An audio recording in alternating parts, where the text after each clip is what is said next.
Joining us this morning is retired Marine Corps Gunnery Sergeant and Senior Fellow at the London Center for Policy Research, Jessie Jane Duff. Jessie, good to see you. Thanks so much for joining the conversation this morning. Good morning. So where do you think this is headed? I mean, we know that Jim Comey started to write out that exoneration letter way before even interviewing the first interview, and certainly way before interviewing Hillary Clinton. We also know that the FBI obviously was there was corruption at the top of the FBI. I don't think that I'm reaching by saying that. I mean, there was collusion, certainly. You've got top FBI agent Peter Strzok talking to his girlfriend and saying, look, we need an insurance policy should Donald Trump win. I assume the insurance policy is all these investigations over the Russia narrative, which is a lot of nothing. What are your thoughts on this investigation? Well, I have to agree with Trey Gowdy that this is stunning. We are all stunned, and we're also stunned that this is taking so long to reveal what the American people already know. The facts seem to move very slowly, and we are consistently being reminded that the wheels of justice move slowly and grind exceedingly fine. So in this particular case, I do think that we will see something come out of this. We know that the Department of Justice has expressed interest in investigating the Clinton email scandal. They're looking at the Uranium One deals that went on, but don't expect it to happen overnight. It is going to be slow, and I wouldn't say it probably won't happen probably till another year or two before we start seeing some action being taken. Jessie, this wasn't the only special treatment, though, that Hillary Clinton was given. It wasn't just the exoneration statement. It was the fact that her lawyer was allowed to be in the room. It was the fact the FBI director lied to Congress about this. If the rot is really at the very top of the FBI, how do you even start to tackle that? Well, unfortunately for Attorney General Sessions, he is surrounded by a lot of people that he cannot necessarily get rid of unless he fires them. And then that would completely become a political scandal within itself. There are people that have worked under the Obama administration that are in place, and they are doing everything in their power to protect the Clinton legacy. This is quite apparent when you look at a lot of the Judicial Watch documents that have been released, that there is obviously higher ups who have an invested interest in making sure that the Clinton legacy is restored or at least maintained. But I think that ship has sailed. That horse left the barn. It is time for the Justice Department to stop worrying about the institution and worrying about seeing justice for the American people. Yeah, but by the way, this is Don Peebles. The Clinton legacy is over. They're gone. She's lost twice. He's not in office as president. He's been in office for quite a long time. And I'm trying to figure out what the productive purpose is here. And also, politics it's normal that a new administration makes changes. And so the Attorney General, if he wasn't so weak politically and had he not been undermined by his boss, maybe he would be in a position to have cleaned house, which is customary when administrative people come in and change things. And so it would have been expected that the Trump administration make dramatic changes in the Justice Department. So, one, what's the productive purpose of continuing this? And two, what is the downside of replacing these people at the top if we don't think that they're doing their job?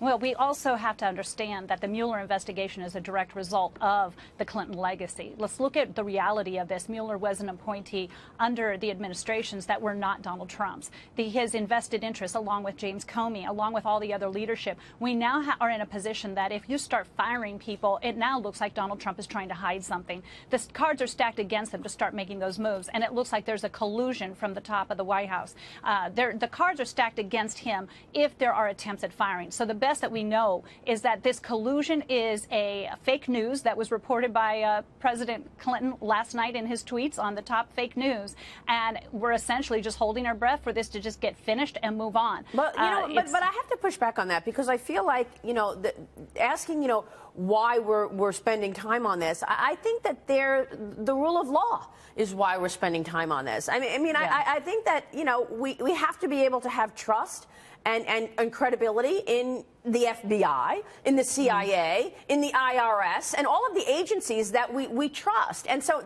that's the point. And I think that if we keep going on and on about thinking that there's something and then there's never any accountability. Our first guest is a member of the Freedom Caucus whose chairman says Republicans do not have the votes for the current stopgap measure.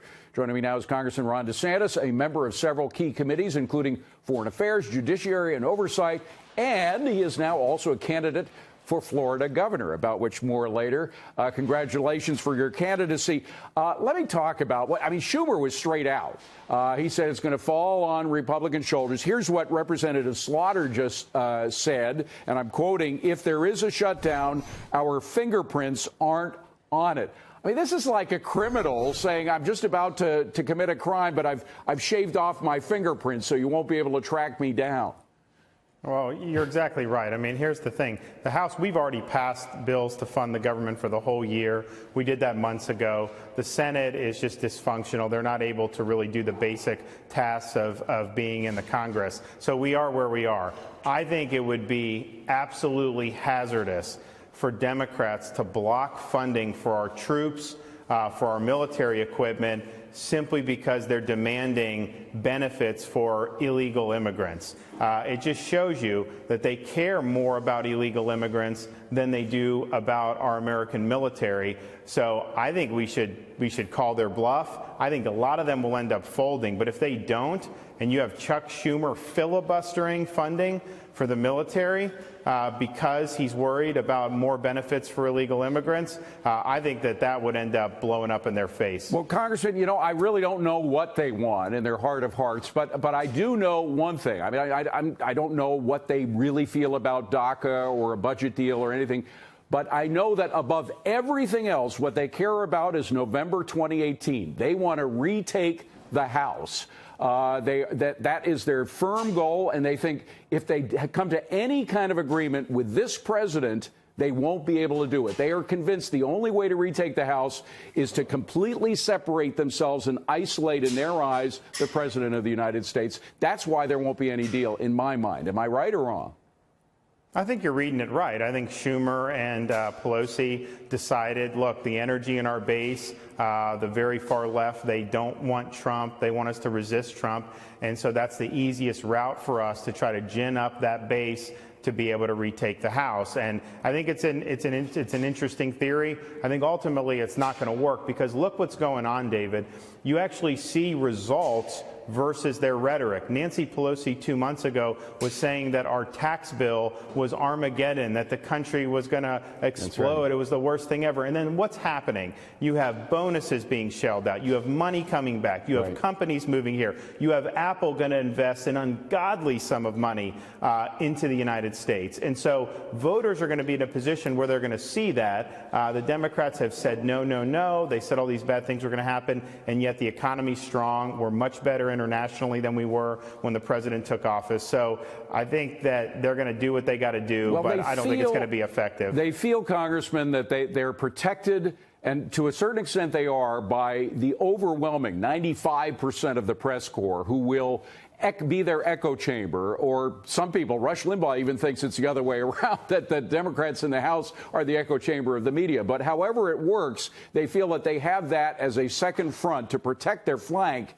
And as we saw yesterday, I think the president and the president's staff is onto that. And what they are doing, what the president did last Tuesday by opening up the room to the cameras for that meeting on immigration, in which we saw a very reasonable man trying to come to a deal.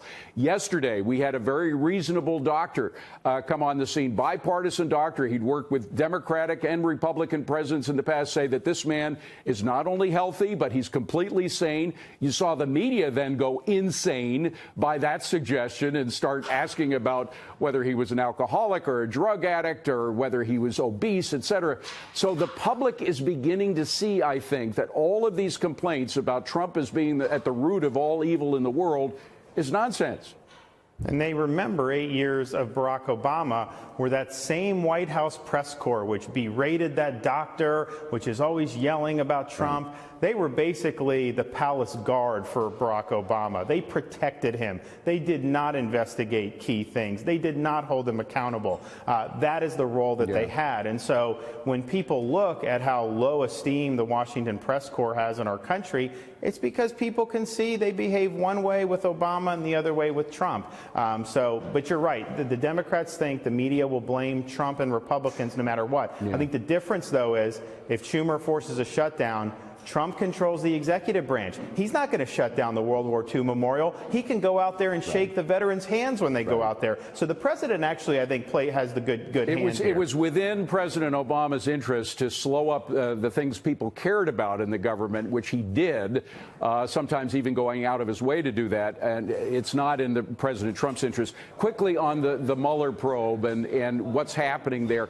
Is there any interest, and I've asked a lot of people this in Congress, on the part of the Mueller team to investigate either Fusion GPS, the whole Trump dossier mess, or the Uranium One deal, or anything other than still trying to find this mysterious collusion between Trump and the Russians? There's no indication of that. I mean, you look at all the attorneys that they have there. A lot of them are hostile to President Trump. I don't see them wanting to go and basically discredit their own so-called collusion investigation, because when you start doing Fusion GPS, when you start looking at that, you see all these questions about what was going on, and it doesn't look good, and it really calls into question the legitimacy of the collusion investigation from day one. And Uranium One, they're not doing that. But I will tell you this, David, we pushed that in the Congress. We're still pushing it. We did get DOJ brought a few indictments recently, and I think you're going to see more of that. I know from what we're doing, there is more to come. Okay, Congressman. By the way, I was disappointed to hear that you might be leaving the halls of Congress, but probably the people of Florida will be happy that you are running. Do you get the endorsement of Rick Scott? Well, I hope so. He's done a great job. But, David, I'm going to be begging people like you to buy property. We're going to get a lot of you New Yorkers to come down to Florida. You'll save a lot of money on taxes. We want to have your business. My wife is from Nicaragua. This winter in particular, I think she's more interested in Florida than she's ever been before. But my job is here in New York. Congressman, good luck. Thank you very much for coming. I appreciate you being here.